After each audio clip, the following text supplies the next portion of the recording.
मार्ग।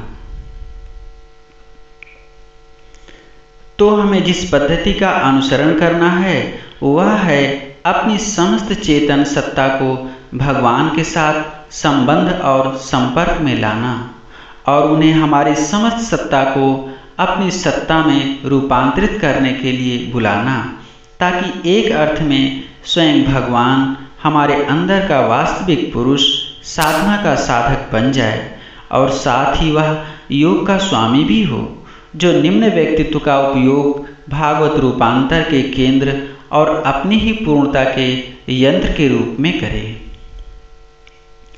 असल में हमारे अंदर दिव्य प्रकृति के भाव में निवास करने वाला और अपनी समग्रता में हम जो हैं उस पर एकाग्र होने वाला तपस या चित्त शक्ति का दबाव ही अपनी सिद्धि लाता है। यह दिव्य सर्वज्ञ और सर्व कार्य साधक सीमित और धुंधले भागों पर उतरता है और उत्तरोत्तर समस्त निम्न प्रकृति को प्रदीप्त करता और क्रियाशील बनाता है और निम्नतर मानव प्रकाश और मर्त्य क्रियाशीलता के सभी रूपों की जगह स्वयं अपने कर्म को स्थापित करता है। निश्चय ही यह कोई छोटा रास्ता या सरल साधना नहीं है। इसके लिए बहुत अधिक श्रद्धा, अत्यधिक साहस और सबसे बढ़कर निष्कंप धैर्य की जरूरत होती है, क्योंकि इसमें 3 चरण होते हैं, जिनमें से केवल अंतिम ही पूरी तरह आनंदमय या तेज हो सकता है। अहंकार का भगवान के संपर्क में आने का प्रयास भागवत क्रिया द्वारा समस्त निम्न प्रकृति की विस्तृत, पूरी और श्रम साध्य तैयारी, ताकि वह उच्चतर प्रकृति को ग्रहण कर सके और स्वयं भी वही बन जाए। और अंतिम चरण है संभाव्य रूपांतर। वस्तुतः भागवत बल, जो प्रायः दिखाई नहीं देता और पर्दे के पीछे रहता है, हमारी दुर्बलताओं का स्थान ले लेता है और श्रद्धा, साहस और धैर्य की सभी त्रुटियों में हमें सहारा देता है। वह अंधे को दिखाता और लंगड़े से पर्वत लंघाता है।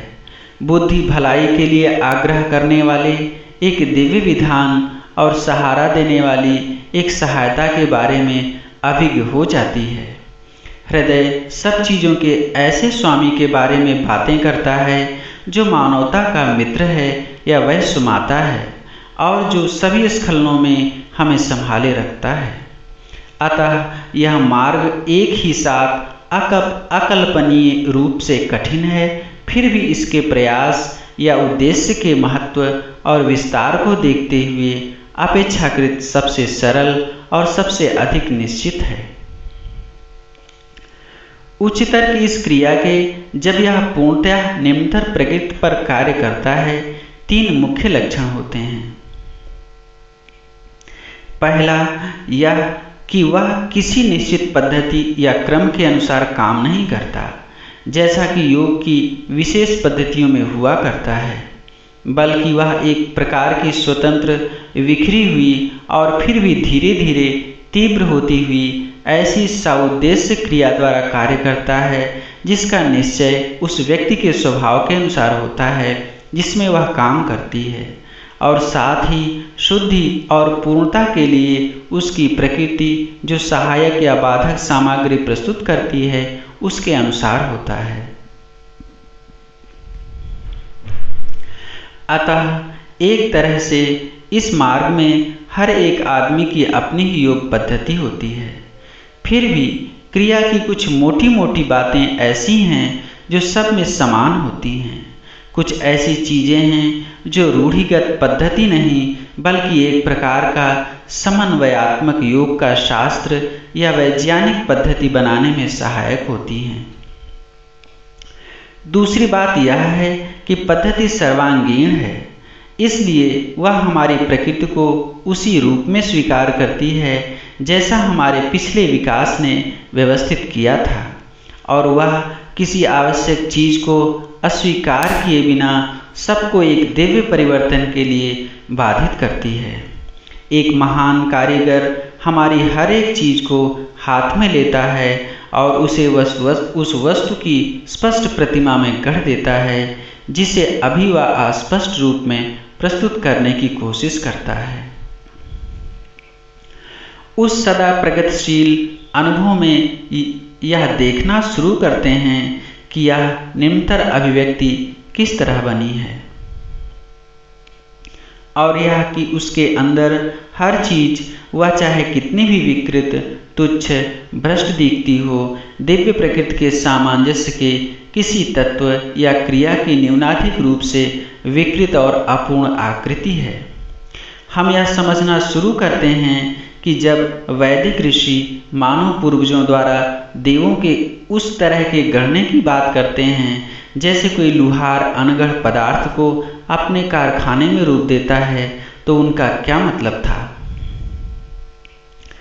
तीसरी बात, हमारे अंदर की दिव्य शक्ति समस्त जीवन का पूर्ण योग के साधन के रूप में उपयोग करती है। जगत के परिवेश के साथ हर अनुभव और हर बाह्य संपर्क, वह चाहे कितना भी नगण्य या भयानक क्यों न हो, कार्य के लिए उपयोग में लाया जाता है। और हर एक आंतरिक अनुभव, यहाँ तक कि सबसे अधिक घृणित दुख या अत्यधिक अपमानजनक पतन भी पूर्णता के पथ में एक चरण बन जाता है, और हम अपने अंदर खुली आंखों से जगत में भगवान के तरीके को, अंधकार में प्रकाश के उनके उद्देश्य को, दुर्बल और पतित में शक्ति के और जो दुखद और दरिद्र है उसमें आनंद के उनके उद्देश्य को पहचानते हैं। हम देखते हैं कि निम्नतर और उच्चतर क्रियाओं में भागवत पद्धति एक ही है, केवल एक में वह धीरे धीरे तथा धुंधले रूप में प्रकृति की अवचेतना द्वारा बढ़ती है, और दूसरे में वह तेज और आत्म सचेतन बन जाती है और यंत्र अपने स्वामी के हाथ को स्वीकार करता है। समस्त जीवन प्रकृति का योग है जो भगवान को अपने अंदर प्रकट करना चाहता है। योग उस स्थिति का सूचक है जहाँ वह प्रयास आत्म अभिज्ञता के योग्य बन जाता है, और इसलिए वह व्यक्ति की सच्ची पूर्णता के योग्य भी बन जाता है। यह बिखरी हुई और ढीले रूप में जुड़ी हुई निम्न विकास की गतियों का इकट्ठा और एकाग्र होना है। एक सर्वांगीण पद्धति और सर्वांगीण परिणाम। पहले दिव्य सत्ता की सर्वांगीण उपलब्धि केवल एकमेव की अपनी अभेद्य एकता में ही उपलब्धि नहीं, बल्कि उसके बहुविध पार्श्वों में भी उपलब्धि, जो पूर्ण ज्ञान के लिए जरूरी है।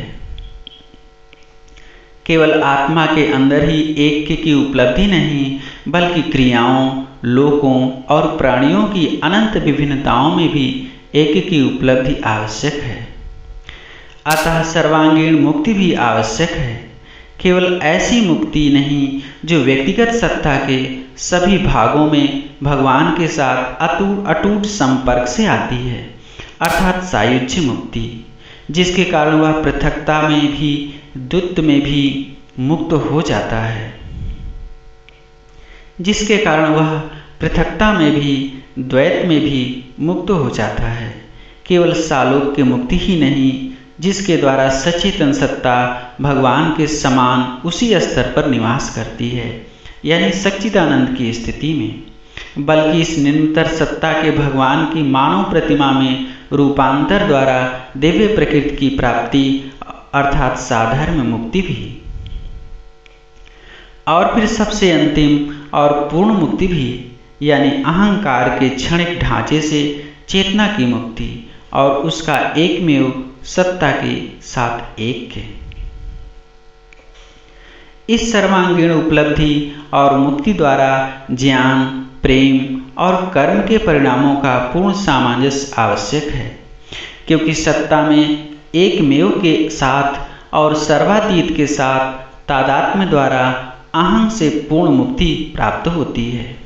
लेकिन चूंकि प्राप्त करने वाली चेतना अपनी प्राप्ति से सीमित नहीं है, इसलिए हम परमानंद में ऐक्य और प्रेम में सामंजस्यपूर्ण विभिन्नता भी प्राप्त करते हैं, जिससे क्रीड़ा के सभी संबंध तब भी संभव होते हैं जब हम अपनी सत्ता के शिखरों पर अर्थात प्रियतम के साथ शाश्वत ऐक्य में निवास करते हैं और एक ऐसे ही विस्तार द्वारा आत्मा में ऐसी स्वाधीनता के योग्य होते हुए जो जीवन का आलिंगन करती है और जीवन से निवर्तन पर निर्भर नहीं होती।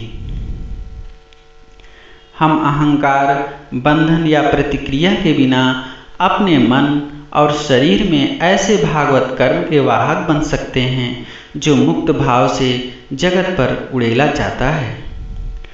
पूर्णता में मन और शरीर की पूर्णता का भी समावेश होता है ताकि राजयोग और हठ योग के उच्चतम परिणाम भी अंत में मानव जाति द्वारा संपन्न होने वाले समन्वय के बृहत्तर सूत्र में समा जाए।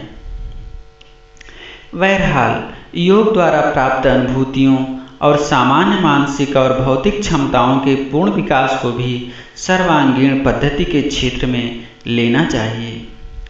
अगर उन्हें सर्वांगीण मानसिक और भौतिक जीवन के उपयोग में न लाया जाए तो फिर उनका कोई उद्देश्य न रहेगा। ऐसा मानसिक और भौतिक जीवन स्वभावतः अपने उचित मानसिक और भौतिक मूल्यों में आध्यात्मिक जीवन का अनुवाद होगा। इस भांति हम प्रकृति की 3 अवस्थाओं का तथा मानव जीवन की 3 पद्धतियों का जिन्हें उसने विकसित किया है या कर रही है समन्वय करेंगे। हम अपनी मुक्त सत्ता के क्षेत्र में और पूर्ण की गई क्रिया पद्धतियों में अपने आधार, भौतिक जीवन और मध्यवर्ती उपकरण मानसिक जीवन को भी गिन लेंगे।